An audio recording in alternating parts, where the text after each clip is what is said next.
이번 주제는 한국의 가장 큰 문제, 세대 간 빈부격차, 부동산 가격 하락으로 젊은이에게 희망을 입니다. 최근 뉴스를 보면 한국인이 결혼을 하지 않는 가장 큰 이유는 남자도 여자도 비싼 집값 때문이라고 합니다. 남자의 경우는 과도한 주거 비용이 29%로 굉장히 높고 여자의 경우도 마찬가지로 과도한 주거 비용이 21%로 굉장히 높습니다.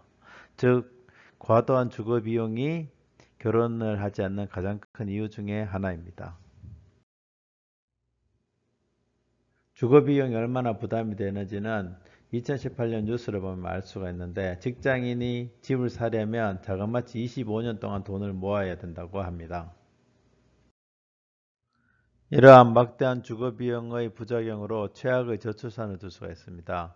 출산율을 보면 2014년도에 1.1, 2015년도에 1.24로 조금 높아지는 듯 하다가 2016년도에는 1.17, 2017년도에 1.05, 2018년도에는 0.98, 즉 출산율이 급격히 추락하고 있습니다. 이러한 저출산의 가장 큰 이유 중에 하나도 심각한 집값이라고 할 수 있습니다. 이러한 집값은 세대 간 빈부격차의 가장 큰 원인 중에 하나입니다. 한국의 자산 대비 부동산 비율이라는 뉴스를 보면 2018년도 상황에서 가계 순자산이 3억 8천만 원이고 그 중에서 부동산의 비율이 75%, 굉장히 큰 숫자라는 것을 알 수가 있습니다. 여기서 우리가 질문을 할 수가 있는데 첫 번째 질문은 부동산은 누가 갖고 있나, 즉 어느 세대가 갖고 있나 하는 것이 첫 번째 질문이고 두 번째 질문은 어떻게 많은 부를 얻었는가라는 질문입니다. 첫 번째 질문인 한국의 부동산 소유주는 누구인가를 보면 대부분이 베이비붐 세대가 갖고 있다는 것을 알 수가 있습니다. 즉 밀레니얼 세대, 지금 현 20대와 30대는 이 부동산 재분배에서 사실상 소외되었다는 것을 알 수가 있습니다. 그러면 두 번째 질문, 한국의 베이비붐 세대는 어떻게 이렇게 막대한 부를 일구었는가라는 것이죠. 여기에 보면은 사실상 자산 상승 효과에 의해서 부가 증대되었다는 것을 알 수가 있는데 2018년 뉴스를 보면 베이비붐 세대가 강남 아파트에 투자하는 것을 보면 1980년대에 7천만 원에 구입을 하였습니다. 그리고 1990년대에 1억 6천만 원, 2000년대에 4억, 2010년도에 5억 3천만 원까지 급등하였습니다. 즉 한국인의 베이비붐 세대는 가격 상승으로 부를 일구었다는 것을 알 수가 있습니다.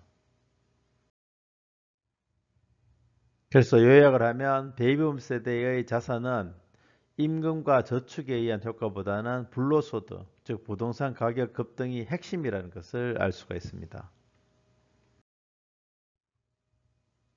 그러면 세대 간 빈부격차 해소 방법은 어떻게 될까요?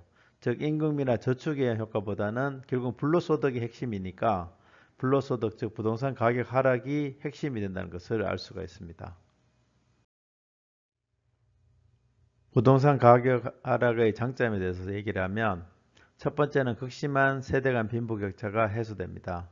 즉 베이비붐 세대가 소유하고 있던 막대한 부가 다시 재분배되는 것이죠. 두 번째는 결혼율과 출산율이 다시 회복될 수가 있습니다. 즉 저렴한 집값에서 결혼이 많아지고 그에 따라서 출산율도 회복되죠. 세 번째는 금수저, 은수저, 흙수저와 같은 갈등, 이것도 해소될 가능성이 굉장히 높아집니다. 이러한 부동산 가격 하락의 핵심적인 정책은 재산세율 인상을 줄 수가 있습니다. 예를 들어서 4%의 우리가 재산세를 부과한다고 생각하면 10억의 집은 1년에 4천만 원을 세금으로 내야 되기 때문에 막대한 부담이 됩니다. 그래서 세금 부담으로 집값이 하락할 수밖에 없습니다. 이러한 집값의 하락은 이제 두 가지 장점을 주는데 첫 번째는 안정적인 주거 환경을 만들어주는 것이고 두 번째는 국세 수입이 급증하는 것이죠. 즉 재산세에서 세금이 급증하기 때문에 정부 세입이 급증해서 정부가 풍족해집니다. 또한 부동산 가격 하락으로 밀레니얼 세대에게도 희망을 줄 수가 있는데 의식주 문제 해결의 희망과 결혼 및 출산의 희망을 줄 수가 있습니다. 자, 오늘 얘기의 결론을 얘기하면 부동산 가격 하락으로 세대 간 빈부격차가 해소되고 이러한 세대 간의 빈부격차, 즉 부의 재분배가 침체되는 경기 회복의 핵심이 된다는 것입니다.